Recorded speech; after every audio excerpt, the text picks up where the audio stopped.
அதுக்குதான் அன்னைக்கே அவரு எல்லா பிரதர் உங்களுக்கு நீங்க சும்மா பரபரப்புக்காக கேட்காதீங்க. நான் எடப்பாடி பேசுறதுக்கே பதில் நான் உங்கள்கிட்ட சொன்னேன். எங்க நான் எப்படி அம்மாவுடைய கட்டளையின்படி தான் நான் இங்க வந்தேன்.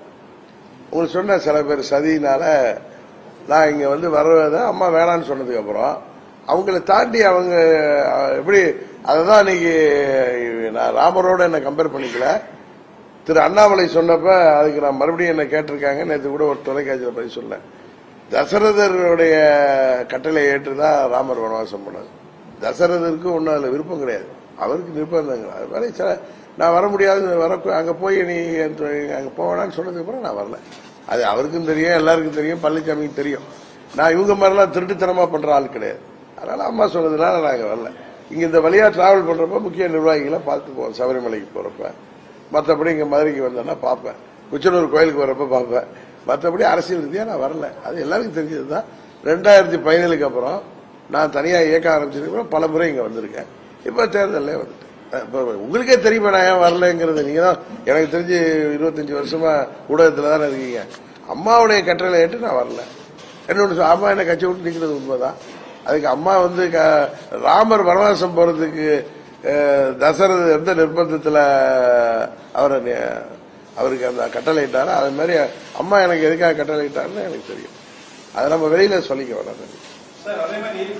நான் ஓப்பனா தானே சொல்றேன், 17 வருஷம் வரல. அதுதான் கேள்விக்கு பதில் அன்னைக்கே சொன்னேன். உங்கள்கிட்ட தான் சொன்னேன், நீங்க தான் உங்க தொலைக்காட்சியில காமிக்கல, நான் அதை கவனிச்ச போடுறீங்களா. அதாவது அம்மாவுடைய கட்டளை ஏற்று தான் நான் இங்க வந்தேன். அம்மா என்ன வர வேணான்னு ஏன் வர வேணான்னு சொன்னாங்கன்னா அதை ஓப்பனா சொல்ல முடியாது. அதுக்கான காரணத்தை நான் சொல்ல முடியாது, அவ்வளவுதான்.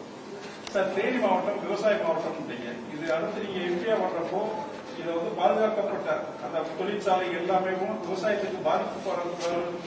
ஆனா பாத்தீங்கன்னா சுற்றுச்சூழலுக்கு தேனி மாவட்டத்தில் பாத்தீங்கன்னா இந்த 4 தொழிற்சாலைகளுக்கு உருவாக்கப்பட்ட பின்பு நிறைய விவசாய நிலங்கள் எல்லாமே அழிக்கப்பட்டு அந்த பூராமே கான்கிரீட் நிலங்களா மாறிக்கிறது. அதனால பாத்தீங்கன்னா இல்லங்க, இது நீங்க சாலை இங்க இருந்து எல்லாம் சபரிமலைக்கு போறப்ப வருஷத்துல எத்தனை லட்சக்கணக்கான பேர் நம்ம ஊரை தாண்டி தான் போறாங்க.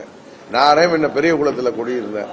பெரிய குளம் வழியா எவ்வளவு வண்டி போகும், டிராபிக் எல்லாம் கஷ்டமா இருக்கும். இப்ப மக்களுக்கு லோக்கல்ல பாதிப்பு இல்லாம இருக்கிறதுக்கு, வர்றவங்களுக்கும் பிரச்சனை இல்லாம இருக்கிறதுக்கு பைபாஸ் போட்டிருக்காங்க. இல்ல நீங்க வேற சில மக்கள் தொகை அதிகமாகுது. நான் இப்ப எம்பியா இருந்தப்ப 99 2004 இருந்த மக்கள் தொகை என்ன, இன்றைக்கு மக்கள் தொகை என்ன. இன்றைக்கு நீங்க சாலைகள் அகலப்படுத்த வேண்டிய கட்டாயம் இருக்கிறப்ப நம்ம பண்ணிதான் ஆகணும்.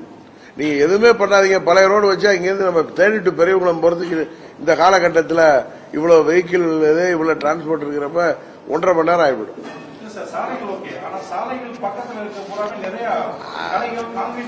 அது மக்கள் அந்த நிலத்து ஓனர்கள் தங்க தொழில் வளர்ச்சிக்காக ஒரு ஜனத்தொகை பெருக்கிறப்ப இதெல்லாம் இயற்கையா வீடுகள் இப்ப ஊருக்குலாம் வீடுகள் இப்ப தேனி டு பெரியகுளம் கொஞ்ச நாள்ல இணைஞ்சிட போகுது. அது மக்கள் தொகை அதிகமா இருப்ப எல்லாம் வீடு கட்டுறாங்க இல்ல, வீடுகளும் வருது, கடைகளும் வருது. அது பிரைவேட் பீப்புள் கட்டக்கூடாதுன்னு சொல்றீங்களா? நீங்க அரசாங்க கட்டடங்கள் கிடையாது. இது உங்க கேள்வி எனக்கு புரியல.